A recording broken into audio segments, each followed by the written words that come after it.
Magandang araw sa inyong lahat. Ako nga pala si Bining Ler Angela C. Gonzales, ang tagapagpulat ngayong araw. Ngayon ay tatalakayin natin ang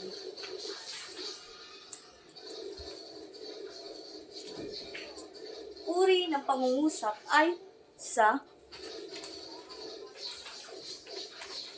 gamit o tungkulin. Ngayon ay minahanda akong dalawang envelope na naglalaman ng dalawang pangungusap ayon sa gamit o tungkulin.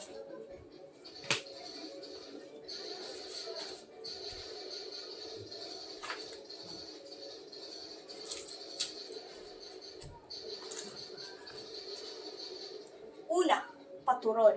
Ipinahahayag ng uri ito ng pangungusap ang isang katotohanan o kalagayan ayon sa paraan ng pagpapahayag palagi sa tuldok tinatapos ang pangungusap na nagsasaad ng katotohanan. May inihanda akong 3 halimbawa.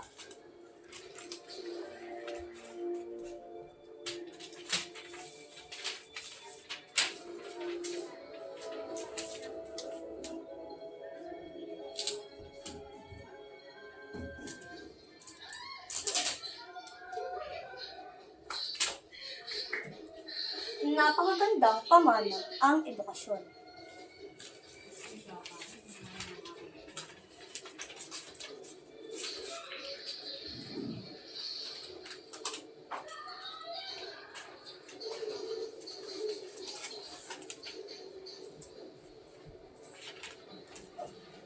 Pangalawa, maganda ang panahon ngayon.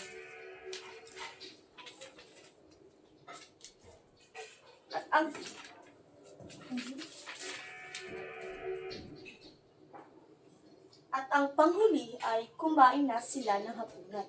Ito ang 3 halimbawa ng paturol na palaging sa tuldok tinatapos ang pangungusap. Ngayon naman ay dadako na tayo sa pangalawang pangungusap sa gamit o tungkulin.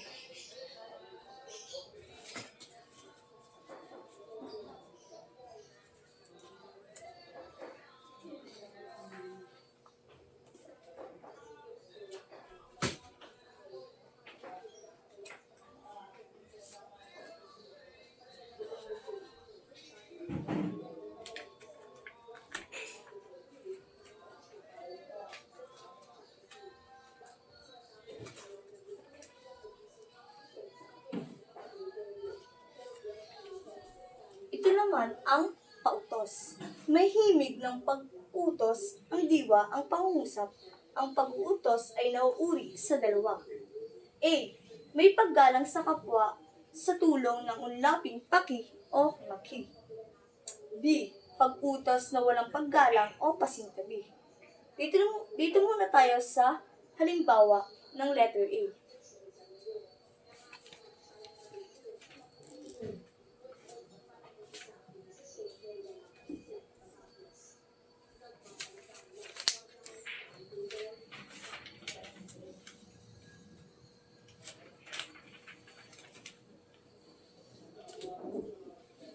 Ito ang halimbawa ng letter A.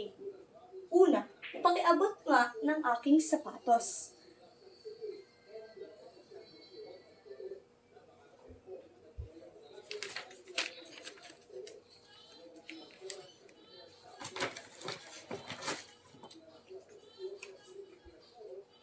Ang ginamit na salita dito ay paki.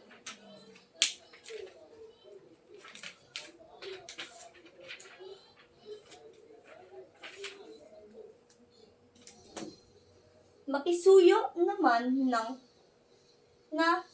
na pakibigay ito kay Juan. Ang ginamit dito na unlapi ay maki.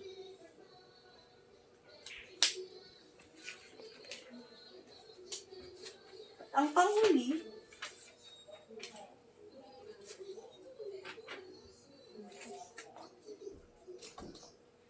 pakiabot naman ng libro sa mesa. At ang ginamit na unlapi ay paki. Ito ang 3 halimbawa ng unlaping letter A. Ang may word na paki at maki. Ito ay may Ito ang uri ng may paggalang sa kapwa sa tulong ng unlapi na paki at maki. So, dito naman tayo sa halimbawa ng letter D.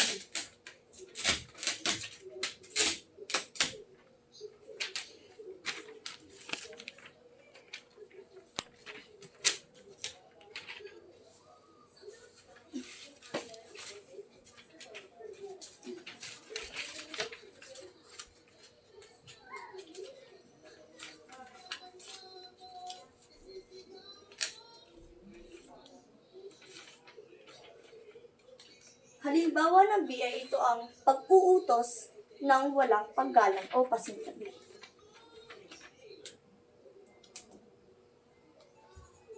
Una, isara mo nga ang pinto.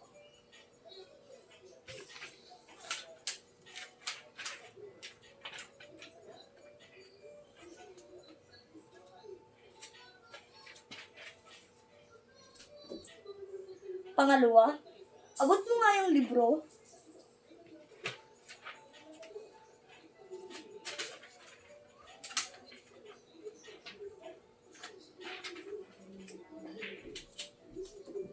At ang panghuli, abutin mo nga ang sapatos ko.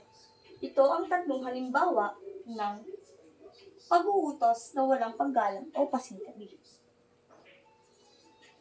Ngayon ay dito na po nagtatapos ang aking pag-uulat. Maraming salamat.